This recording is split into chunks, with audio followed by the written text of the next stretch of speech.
तो स्टेप 1 है सबसे पहले धन्यवाद करना है। आप प्रार्थना में बैठो, कमरा बंद होए, नीचे बैठो घुटनों पे, ऊपर बैठो घुटनों पे, डजंट मैटर, घुटनों पे होनी चाहिए। अभी अवस्था आपकी घुटने पे धीरे धीरे आदत लगेगी।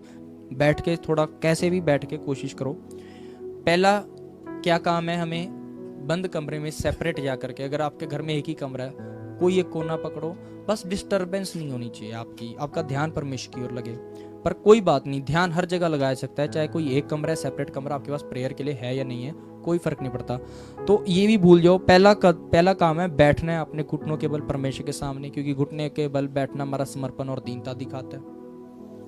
और शुरुआत कैसे करनी है प्रार्थना की? सबसे पहले अपने लिए, अपने परिवार के लिए, हर एक देवी परमेश्वर की आशीष और कृपा के लिए धन्यवाद करो, कम से कम 5 से 10 मिनट। धन्यवाद के द्वारा हम परमेश्वर की हुजूरी में प्रवेश करते हैं। जैसे दाऊद बोलते हैं कि मैं धन्यवाद सहित परमेश्वर के फाटकों में प्रवेश करूंगा। तो ये वचन से है, सबसे पहले थैंक्स गिविंग, धन्यवाद के साथ हम परमेश्वर की हुजूरी में आ जाएंगे। और उसके बाद क्या करना है, पहले स्टेप के अंदर धन्यवाद देना है और अपने की गए जाने अनजाने में हर तरह के पाप, गलती, गुनाहों के लिए परमेश्वर से क्षमा मांगो, माफी मांगो।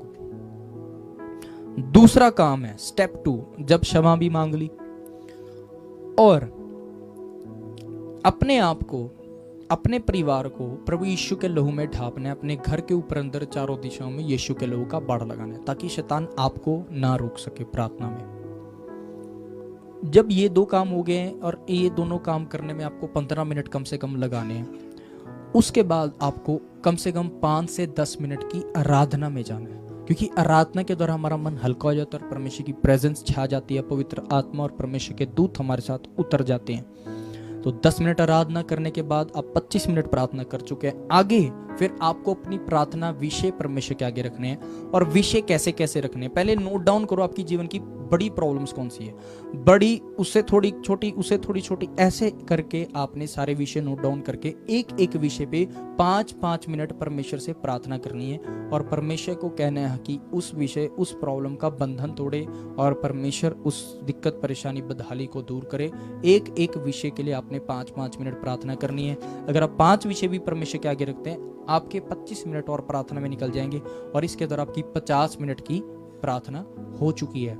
और उसके बाद क्या करो, दोबारा से सारे जो विषय आपने परमेश्वर के आगे रखे उनके लिए धन्यवाद दो, एक एक के विषय के लिए, कि हाँ परमेश्वर, मेरा विश्वास है कि तूने मेरी टाइफाइड की बीमारी दूर कर दी है, मेरा कर्जा उतार दिया है, मेरे पापा मम्मी के लड़ाई झगड़ा क्लेश खत्म किया है, और मेरे घर का क्लेश खत्म किया है, मेरी नशे की आदत से मुझे आज़ादी दी है, मेरा कर्जा उतार दिया है, और मेरे काम बिजनेस को बढ़ा दिया है। एक एक विषय के लिए धन्यवाद दो जिसके लिए प्रार्थना की है। और उसके बाद दोबारा 5वें स्टेप में अपने आप को, अपने परिवार को यीशु के लहू में ढाप के, अपने घर के ऊपर अंदर चारों दिशाओं में यीशु के लहू का बाड़ा लगा के धन्यवाद करते हुए प्रार्थना को आमीन के साथ एंड कर सकते हैं। और ऐसे करके आप 1 घंटा प्रार्थना में देंगे।